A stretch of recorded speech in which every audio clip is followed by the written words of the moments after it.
teman-teman, perkenalkan nama saya Kusnul Khairiyah dengan NIM akhir 2155 dari Prodi Manajemen Keuangan Syariah 5D.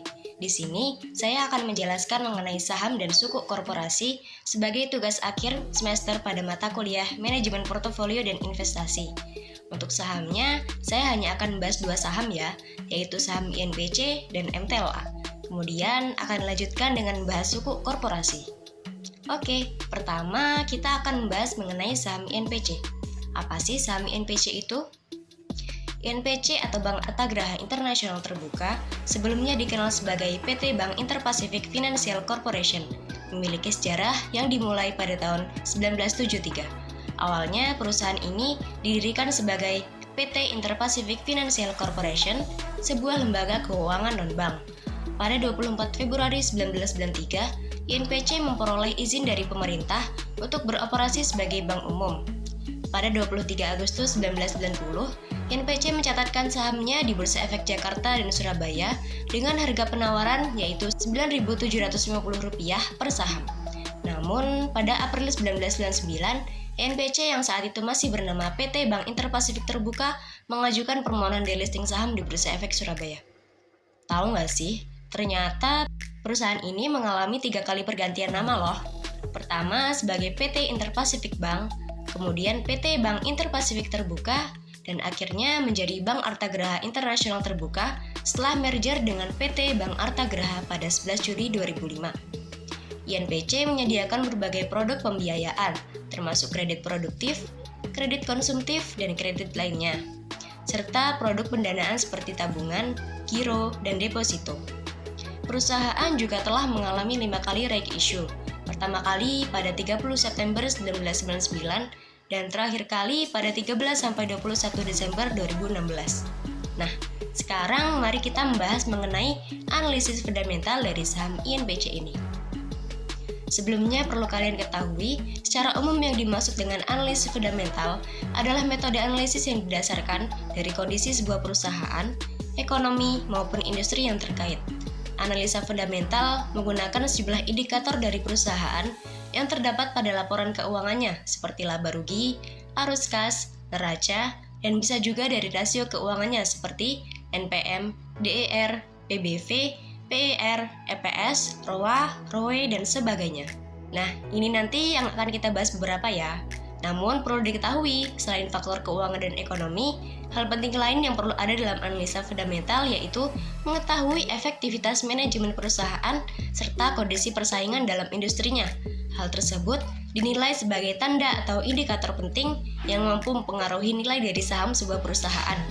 Oke, sekarang saya akan menunjukkan cara melihat analisa fundamental suatu saham menggunakan aplikasi iPod.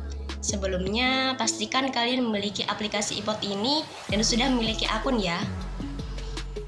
Oke, langsung saja di sini saya buka aplikasinya. Kemudian kita klik pada tanda pencarian dan ketikkan kode saham yang ingin kita lihat. Di sini kita akan melihat saham INPC. Nah, ini sudah ada di pencarian, kemudian diklik. Setelah itu kita cari pada bagian fundamental, lalu diklik.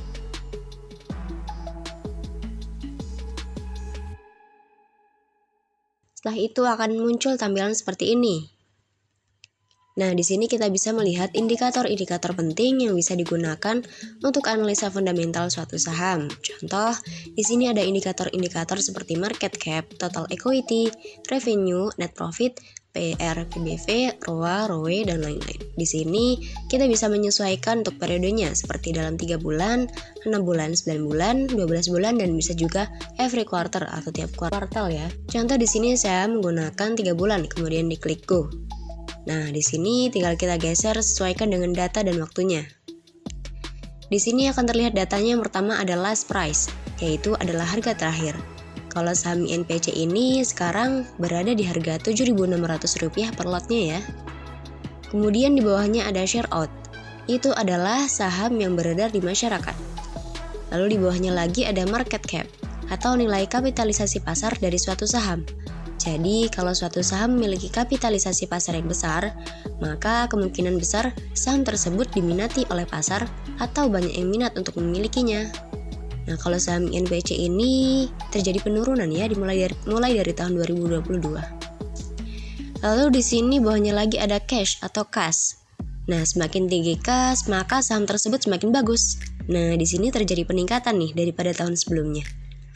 Lalu di bawahnya ada total aset. Semakin tinggi total aset, tentu semakin bagus. Namun di tahun ini saham NPC malah mengalami penurunan ya.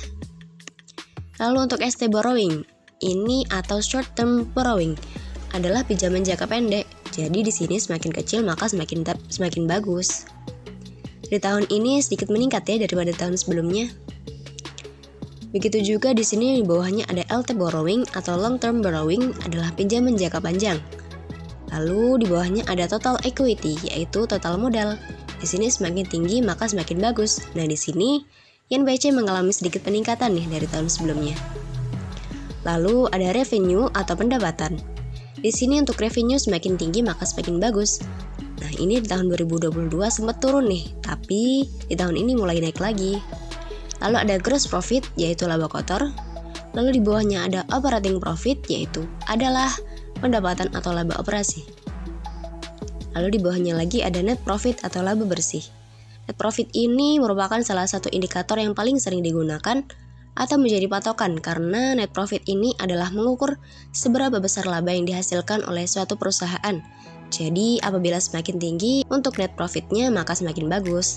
Nah, saham YNPC ini meningkatnya sangat pesat ya di tahun 2022 sampai 2023. Lalu di bawahnya ada EBITDA, singkatan dari Earnings Before Interest, Taxes, Depreciation and Amortization. Jadi EBITDA ini dapat dimaknai juga sebagai laba kotor, yaitu pendapatan sebelum dikurangi bunga, pajak, depresiasi, dan amortisasi. Nah, EBITDA ini semakin tinggi maka semakin bagus. Di saham NPC ini juga lumayan cepat nih naiknya tahun ini dan sebelumnya. Lalu di bawahnya ada interest expense, yaitu adalah biaya bunga atau beban bunga. Di sini semakin kecil maka semakin bagus karena ini adalah biaya atau beban. Lalu di bawahnya ada EPS atau earning per share, adalah laba per sahamnya. Jadi suatu perusahaan menghasilkan laba secara umum lalu dibagi dengan jumlah saham yang ada dan menjadi EPS ini. Jadi semakin tinggi maka semakin bagus. Lalu ada PER yaitu indikator untuk mengukur valuasi saham murah atau mahalnya suatu saham. PER yang bagus adalah PER yang kecil, jadi semakin kecil maka semakin bagus. PER ini kalau di bawah 10 kali termasuk murah, 10-20 itu medium, dan di atas 20 itu termasuk mulai mahal. Nah, YNPC mahal banget nih di tahun 2021, tapi tahun ini mulai normal ya. Lalu ada BVPS, yaitu adalah book value per share atau nilai buku per sahamnya. Dari BVPS ini akan diturunkan menjadi PBV, yaitu untuk mengukur valuasi murah atau mahalnya suatu saham. Jadi untuk PBV semakin kecil maka semakin bagus. PBV ini biasanya kalau di bawah 1 kali itu termasuk murah, 1-2 itu medium, dan di atas 2 itu termasuk mulai mahal. Selanjutnya ada indikator ROA dan ROE. Nah, ini adalah indikator profitabilitas. Untuk ROA atau return on asset semakin tinggi maka semakin bagus. Untuk ROE atau return on equity juga semakin tinggi maka semakin bagus. Nah, pada saham INPC ini keduanya mengalami peningkatan nih di tahun 2023 ini. Lalu ada EV to EBITDA, yaitu adalah enterprise value to EBITDA, adalah rasio valuasi yang digunakan untuk menilai mahal murahnya suatu perusahaan berdasarkan kemampuannya menghasilkan laba usaha atau kas operasi. Lalu di bawahnya ada debt to equity, adalah perbandingan utang dibandingkan dengan modalnya. Jadi apabila indikator ini semakin kecil, maka semakin bagus. Lalu ada debt to total cap. Nah, ini apabila semakin kecil maka semakin bagus, karena ini utang. Jadi lumayan kecil lah ya tahun ini dari tahun-tahun sebelumnya untuk saham INPC ini. Kemudian di bawahnya lagi ada debt to EBITDA. Nah, ini juga semakin kecil maka semakin bagus karena ini adalah utang. Nah, indikator-indikator fundamental yang telah saya sebutkan tadi disesuaikan dengan masing-masing individu dan juga sahamnya ya teman-teman. Oke, sekarang kita lanjut membahas mengenai saham MTLA. Apa sih saham MTLA itu? MTLA atau PT Metropolitan Land Terbuka atau Medland adalah perusahaan properti berbasis di Bekasi. Hingga akhir 2021, Medland telah mengembangkan 7 perumahan dan 10 properti komersial di wilayah Jabodetabek, Jawa Barat, dan Bali. Berdiri sejak 1994, perusahaan ini mulai operasional pada Oktober 1994 dan membangun properti komersial pertamanya, yaitu Metropolitan Mall dan Hotel Horizon di Bekasi. Pada 2011, Medland go public di Bursa Efek Indonesia dan membuka At Home Hotel di Tambun. Selanjutnya, perusahaan mengembangkan properti di Bali, termasuk Hotel Horizon Ultima di Seminyak pada 2012. Pusat perbelanjaan Grand Metropolitan di Bekasi dibuka pada 2013, diikuti oleh Medland Hotel di Cirebon pada 2014 dan Medland Cyber City di Tangerang. Pada 2016, Metropolitan Mall Cilengsi dan Stasiun Medland Telaga Murni di Cibitung dibuka. Medland juga membangun apartemen Kaliana di Transyogi dan meluncurkan One Park Puri di Medland Cyber City pada 2017. Tahun 2018 menandai kerjasama dengan Keppel Land untuk pengembangan perumahan Wisteria di Medland Menteng. Pada 2019, Hotel Horizon Ultima di Kertajati Majalengka dan Ability Hub di Medland Cibitung mulai dibangun. Medland menjalin kemitraan dengan PT Kereta Api Property Management untuk pengembangan klaster perumahan KAI Living di Medland Cibitung pada 2020. Pada 2021, Medland memulai pembangunan Waterline Cibitung di Medland Cibitung dan mengubah nama At Home Hotel Tambun menjadi Medland Hotel Bekasi. Pada November 2021, PT Ciputra Development mengakuisisi 15% saham Medland melalui PT Ciputra Nusantara. Nah, itu saja ya untuk sejarah singkatnya. Sekarang saya akan membahas mengenai analisis fundamental dari saham MTLA ini. Sama seperti tadi, saya akan menganalisis menggunakan aplikasi IPAT. Oke, di sini langsung saja kita ketikkan nama MTLA-nya, kemudian diklik. Lalu cari menu fundamental dan akan muncul tampilan seperti ini. Nah, di sini tinggal kita geser sesuaikan dengan data dan waktunya. Di sini terlihat yang pertama adalah price-nya berada di harga Rp39.400 per lotnya ya. Kemudian untuk share-out-nya stabil, tidak berubah dari tahun ke tahun. Lalu di bawahnya ada lagi market cap, itu meningkat juga tahun ini. Lalu untuk cash atau kas-nya juga meningkat dari tahun 2022. Lalu ada total asetnya juga selalu meningkat dari tahun ke tahun. Kemudian untuk ST borrowing atau pinjaman jangka pendeknya juga bagus, ini selalu menurun. Tapi untuk LT borrowing atau pinjaman jangka panjangnya meningkat dibandingkan tahun sebelumnya. Lalu ada total equity-nya juga bagus, semakin meningkat. Untuk revenue-nya juga bagus, selalu meningkat.